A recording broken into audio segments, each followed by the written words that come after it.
Bismillahirrahmanirrahim. Assalamualaikum warahmatullahi wabarakatuh. Di video kali ini admin kembali berbagi informasi seputar pengangkatan P3K guru, dan di sini admin mendapatkan juga info update mengenai pembukaan SSC ASN. Rekan-rekan, jadi silahkan disimak saja videonya dengan baik, jangan di skip agar tidak salah dalam memahami informasi yang admin bagikan. Dan terkhusus buat rekan-rekan yang baru saja menemukan channel ini, silahkan tekan tombol subscribe. Jangan lupa aktifkan lonceng notifikasinya agar rekan-rekan tidak ketinggalan dengan info-info terupdate setiap harinya dari channel ini. Jika ada suara-suara berisik, abaikan saja. Info di video ini lebih menarik untuk kita simak bersama-sama. Oke, kita lanjut saja ke info yang pertama. Nah, mengenai pengangkatan P3K guru, admin di sini mendapatkan informasi dari salah satu Pemda, rekan-rekannya, lebih tepatnya dari Pemprov Jawa Tengah. Masih banyak banget yang mesti kita selesaikan terkait tenaga honorer. Tapi PR itu nggak bakal selesai kalau kita tidak membuka ruang dialog atau ruang diskusi seperti ini. Ya, nanti kita perlihatkan videonya rekan-rekan ya. Alhamdulillah, di lingkup Pemprov Jawa Tengah seluruh honorer sudah kita gaji UMK. Artinya, kita sebenarnya bisa kok untuk mengangkat martabat mereka. Jadi ini tanpa terkecuali rekan-rekan ya. Di sini cuma disebut seluruh honorer. Dan yang tidak kalah penting, saya rasa untuk para honorer yang sudah lama mengabdi mesti disediakan ujian khusus. Nah, ini ya. Ujian khusus saat penerimaan P3K. Karena mereka sudah punya skill, sudah punya keahlian yang memang benar-benar bermanfaat dalam ruang kerja. Terima kasih teman-teman anggota DPR RI Komisi 9 yang sudah mampir. Ada banyak hal yang mesti kita garap bersama-sama. Oke, ini pernyataan dari Pak Ganjar langsung rekan-rekan ya. Nah, kita bisa mendengarkan video ini. Kerja honorer ini tentunya tidak hanya pada bidang kesehatan ya, tapi juga pada bidang kerja lainnya, sehingga hal ini juga menjadi perhatian serius dari pimpinan DPR RI. Memaksimalkan pengangkatan tenaga kesehatan non-PNS menjadi PNS dan PPPK tahun 2022. Udah berapa tahun, Mas? Oh, baru tuh. Gajinya sudah UMK?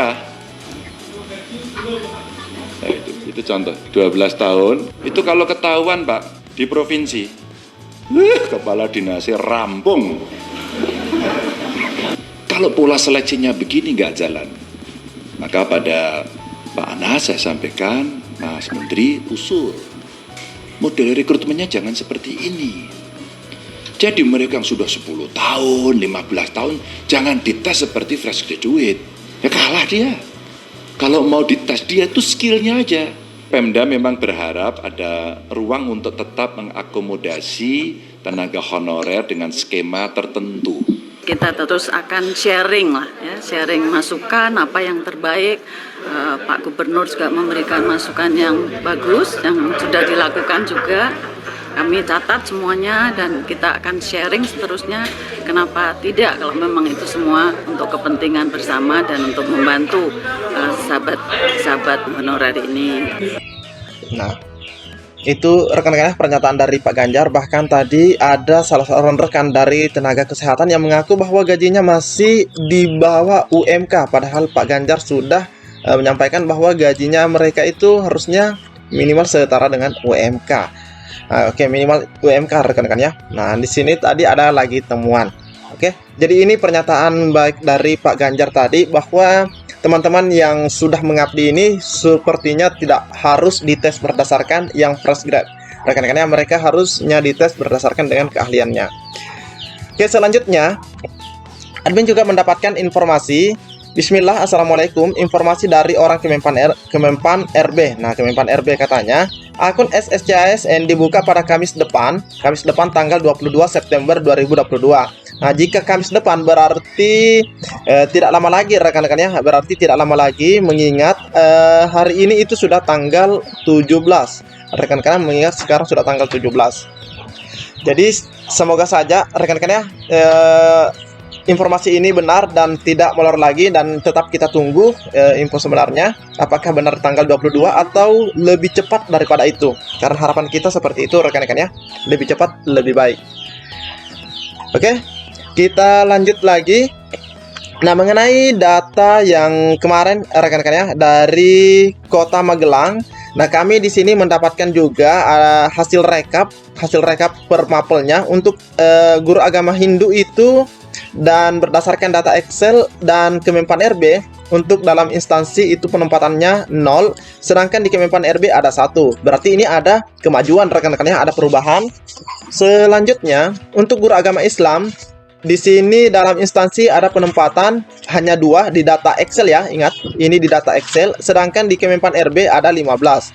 Berarti ada penambahan 13. Nah, selanjutnya untuk agama Kristen di sini juga 0, sedangkan di Kemenpan RB atau keputusan SK bernomor 879 ini ada 2. Bahasa Indonesia yang tadinya cuma 6 ya, maksudnya yang di Excel tiba-tiba menjadi 12. Nah, ini ada penambahan. Bahasa Inggris, nah ini yang tidak bisa ditempatkan ya, tidak ada sama sekali di dalam data Excel, sedangkan di Kemenpan RB ada 3. Nah, jadi rekan-rekan yang dari Magelang ya, Kota Magelang, alhamdulillah buat yang bahasa Inggris, karena ini juga termasuk mapel yang susah untuk dipetakan kata Bang Selnas. Nah, tapi untuk Magelang sudah ada di sini 3. Terus BK di sini di data Excel 0, sedangkan di Kemenpan RB-nya ada 4. Alhamdulillah. Untuk IPA 0, sedangkan di Kemenpan RB ada 3. Sedangkan untuk guru kelas di data Excel 35 itu dalam instansi penempatannya, sedangkan luar instansi 40. Nah, namun kita ketahui ini dihilangkan rekan-rekan ya. Ini dihilangkan berdasarkan permintaan dari rekan-rekan guru atau honorer, sehingga berdasarkan data Kemenpan RB yang ditempatkan itu dalam instansi ada 27. Selanjutnya untuk matematika, nah ini matematika ada 2, di Kemenpan RB menjadi 5. Nah, ini kan ada penambahan rekan-rekan ya. PJOK sebelumnya hanya 10 di data Excel, terus di Kemenpan RB ada 15 atau data terbaru. PKN sebelumnya 2, dan di data terbaru dari Kemenpan RB ada 2 tetap rekan-rekannya. Dan seni budaya yang tadinya hanya 3, dan di Kemenpan RB yang terbaru atau SK terbaru akhirnya menjadi 7. Alhamdulillah rekan-rekannya. Nah, di sini kita bisa lihat total untuk rekan guru kita yang ada di Kota Magelang atau sahabat-sahabat kita di sana ada 96 totalnya rekan-rekannya. Jadi inilah yang sudah fix dan tidak akan diganggu gugat lagi. Jadi kita ucapkan selamat buat rekan-rekan yang mendapatkan formasi ini. Ya rekan-rekan ya. Selanjutnya terkait pengangkatan P3K guru dan non guru. Jadi sebenarnya di sini ada non guru juga. Untuk pemerintah Kota Tomohon di sini ada informasi terkait rapat koordinasi persiapan pengadaan ASN tahun 2022. Ini 15 September 2022. Jadi ini resmi langsung dari websitenya rekan-rekan ya. Wali Kota Tomohon Karol J.A. Senduk SH bersama Kepala BKPSDM Kota Tomohon Bapak Albertulus SH ikut dalam rapat koordinasi persiapan pengadaan ASN tahun 2022 yang digelar di Jakarta Selasa 13 September 2022. Untuk diketahui, pemerintah melalui Kementerian Pendayagunaan Aparatur Negara dan Reformasi Birokrasi atau PAN-RB telah menetapkan sebanyak 530.028 kebutuhan ASN tahun 2022. Itu data per 6 September rekan-rekan ya. Jumlah tersebut merupakan total dari penetapan kebutuhan untuk instansi pusat sebanyak 90.000 sekian dan instansi daerah 439.000 sekian. Nah, untuk rinciannya ada 319.716 untuk guru, sedangkan untuk tenaga kesehatan 92.014, tenaga teknis 27.608. Menteri PAN RB Bapak Abdullah Aswar Anas menuturkan salah satu prioritas pemerintah saat ini adalah penataan tenaga non-ASN. Karenanya, penetapan kebutuhan ASN tahun 2022 sekaligus menjadi komitmen nyata pemerintah dalam pemenuhan kebutuhan guru dan tenaga kesehatan secara nasional. Jadi ini komitmen daripada PAN RB ya. Saat ini pemerintah Kota Tomohon mengusulkan dengan jumlah usulan formasi P3K tahun 2022 untuk tenaga teknis usulannya ya 499, guru 136, Tenaga kesehatan 118, total formasi usulan 753. Nah, begitu rakor kemarin. Diberikan SK penetapannya bernomor 575 sekian, dan di sini hasilnya jumlah formasi P3K Kota Tomohon sesuai dengan Kepmenpan RB. Untuk P3K 136. Jadi ini tetap ya. Untuk guru tetap 136 dan nakes 118.